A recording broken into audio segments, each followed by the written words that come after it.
Today's spirit practice is all about fire. It's part of a larger series where we focus on the elements.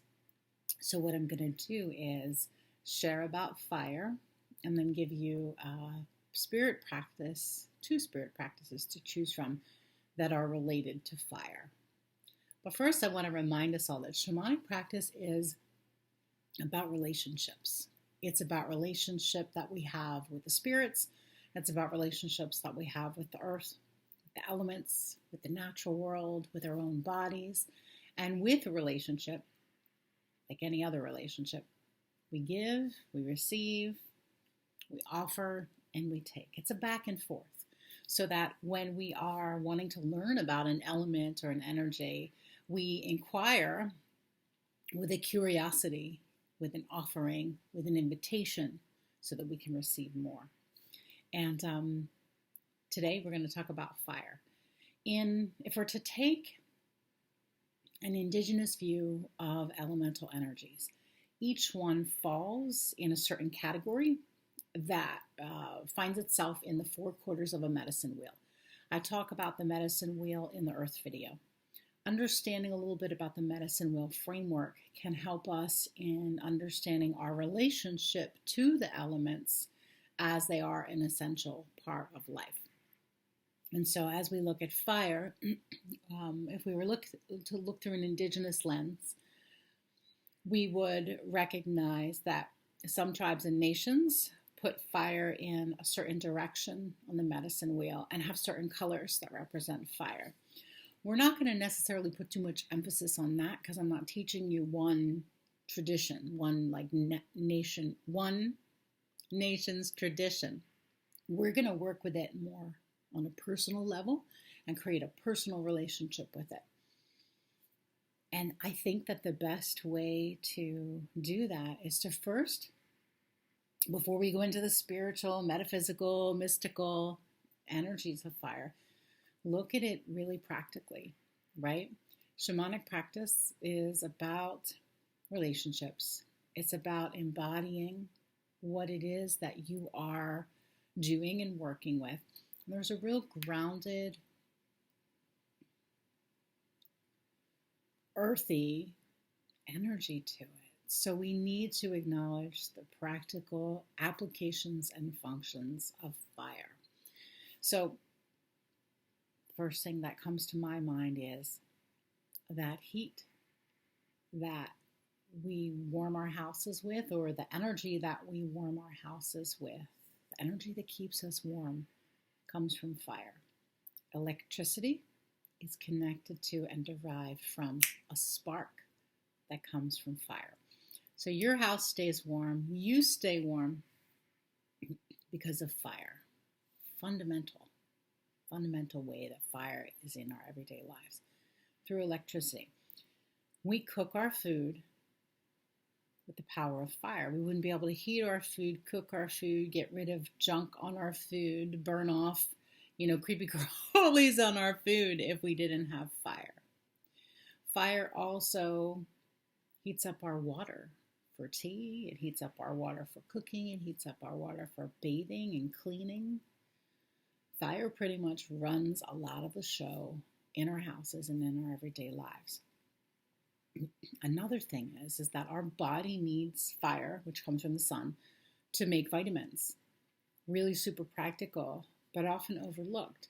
There's some, we need to be out in the sun in order for our bodies to make certain vitamins. And you know that you feel better when you are in the sun or when you experience the heat of the sun. It boosts your mood, boosts most people's mood. I know one person who doesn't like the sun. And in addition to that, your internal body temperature needs to stay warm. So your internal fire, the fire that is inside of you, needs to be lit, or else you'll pretty much die, right? We have to maintain a certain warmth in order to live. So those are some real practical applications to fire. And if you want to work with fire on a spiritual level or an energetic level or a mystical level, you best get connected with the practicality of fire's influence in your life, because that will help you to move deeper into your relationship with fire. Oh, one more thing that I forgot, which is kind of practical, is that our celebrations, marriages, funerals, birthdays, things that we celebrate, usually have a fire element to them. There's usually candles and lightage that are incorporated in with our celebrations. And that's because, why is that actually? Have you ever thought about why we light candles for birthdays? Pretty interesting. The fire sparks life, it burns away illusion, and it also opens up the space for something new to occur. And so I think it's really important to recognize that fire is at the heart of everything. And in indigenous communities, they haven't forgotten about the fire. Fire is at the center.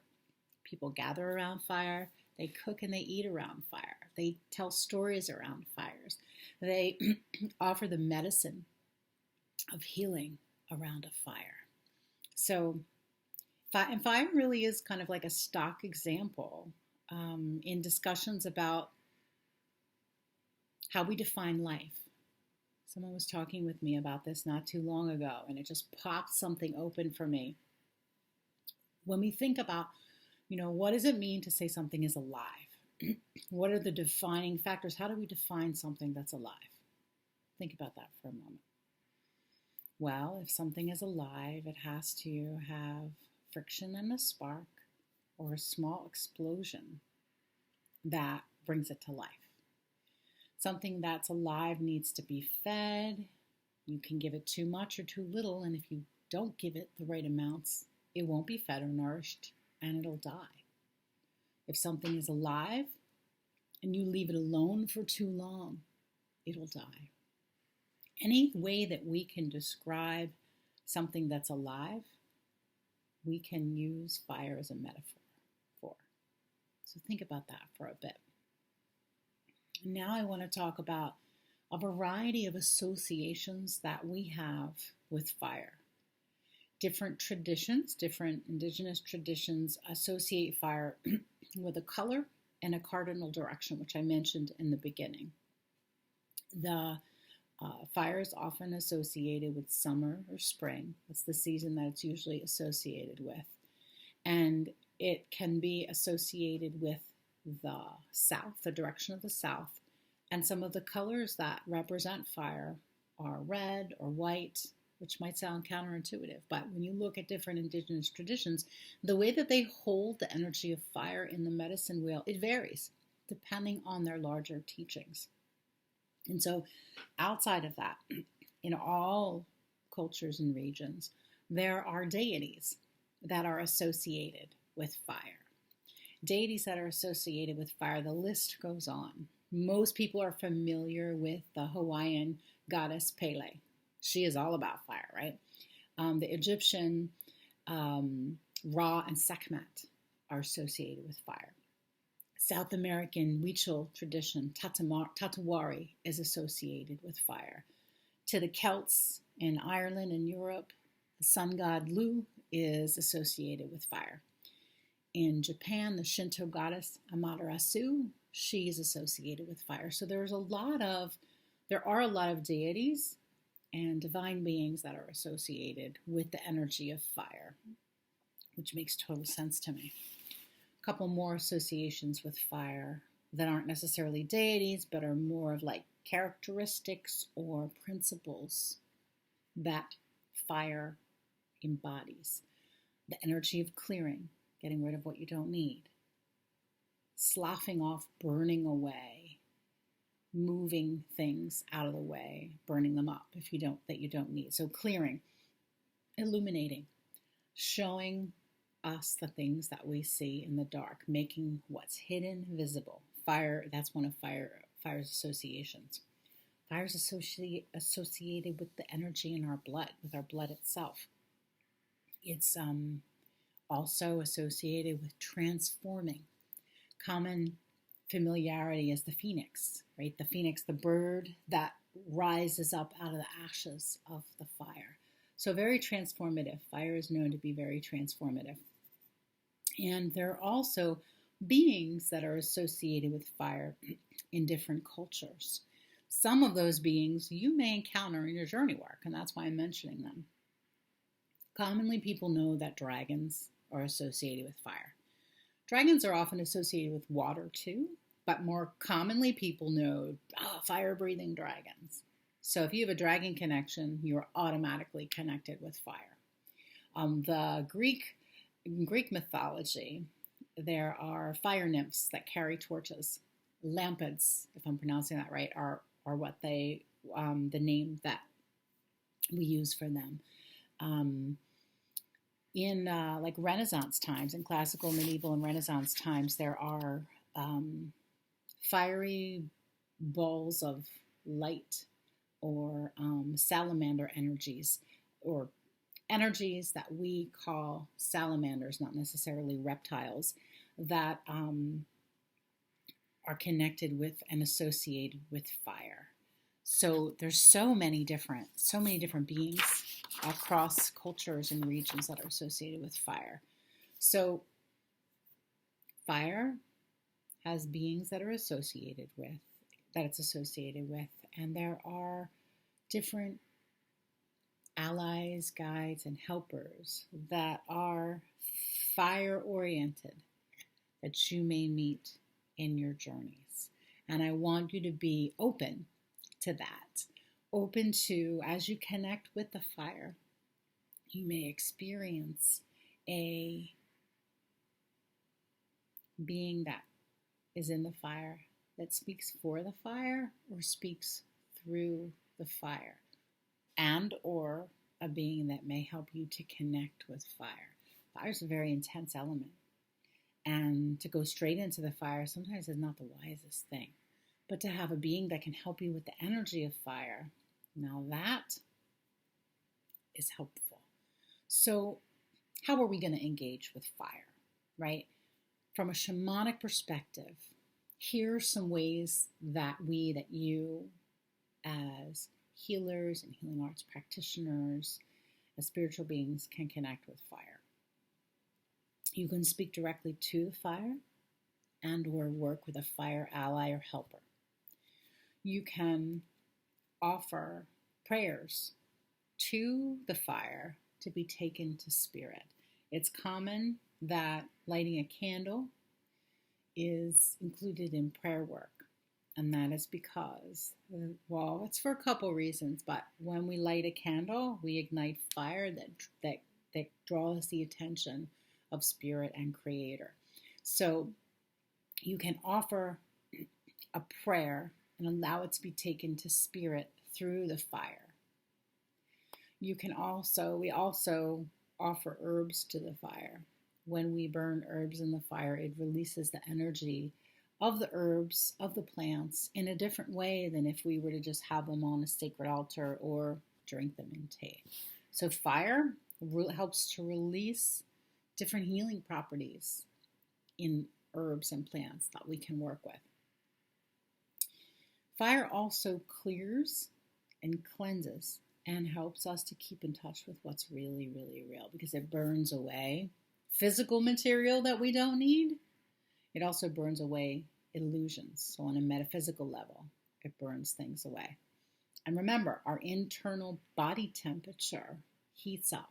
That inner fire heats up and burns away toxins when we have a fever or we're working through a virus or a flu or something. Another way that people engage with fire, this is on a more metaphysical level, is through the process of gazing or scrying. People can look into a candle flame or a lit fire and communicate with it, soften the gaze, and receive spirit communications or energetic information or knowings through the energy of the fire. If you haven't worked with it in that way, I suggest that you do, because it's amazing. Something that I find amazing about fire is its ability to push you away, but also draw you in. Many of the events that I go to, we have very large fires that we pray and connect with. And I tend some of those fires. And when you're tending a fire, particularly a large fire, you need to be paying attention at all times and tuned in. Because if you put wood in the fire at the wrong time or in the wrong place, it could blow it off and become dangerous. If you're not listening and feeding the fire when you need to be, the fire will go out. And if you have a large fire, the structure could fall over if it's not solid intended to. So working with fire is a very interesting dance that I want to encourage all of you to do, whether we're working with a candle or a live fire. So before I share your spirit practice options for today, I want to just mention one more thing. Some of the things that you might want to go to the fire or to a fire ally, fire helper, to consult with are these things that are very fire related. Anything that has to do with your life force, your blood flow, or your levels of passion, or level of initiating something. Fire is connected to all and required in all of those pieces. Anything that you want to, did I say that already, initiate or take action on, if you want to make something happen, connecting with fire to spark that energy, connecting with a fire ally to spark that energy is going to be helpful. Anytime you want to burn away an illusion or see into the hidden spots that you can't see, working with fire or a fire ally is going to help you. When we're working with really strong emotions, anger, explosive emotions, personal eruptions, working with fire is helpful in us understanding the nature of those experiences. Water, of course, which we're going to talk about in another segment, is also helpful because it balances out the fire in a delicate way. But working with the fire around your personal eruptions or anger that you have, fire can help us to honor and respect all of that and to transmute and to transform that so it's working for us and not taking over our lives. And then lastly, fire can help balance the energies of water and the energies of air. So those are some of the things that you can go to the fire to consult on. Each element has energies that it rules, and that you can work with those elements to consult with the things that are related to the element, if that makes sense. So this is the spirit practice. You've got two choices for this spirit practice around fire. You can do one, you can do both, you can do more, but the two choices are, the one is if you journey, you can take the ally that you usually work with and go into the fire to either ask for a specific ally that's fire related that you think can help you, or ask the fire how you can work with it in your life right now. So two choices. If you're a journeyer, you can do one or both. Go into the fire with the ally that you already have, or go to the fire, maybe not in, and specifically ask for a fire ally. And or go to the fire and ask it about how you can work with it in your life right now. Those two choices if you journey. If you don't journey yet, no problem. I want you to meditate with the fire. Use a candle, or if you have an outside chimenea or a fireplace or something, that's fine too. Candle's really all you need. Use the 20-minute drum track if that feels helpful. If not, do it in silence. Breathe, ground, and connect in with the fire and ask it to teach you about its power. Soften your gaze. Don't try too hard. Just allow the fire and the flame to come to you and ask it to teach you about its power. So, there you have it.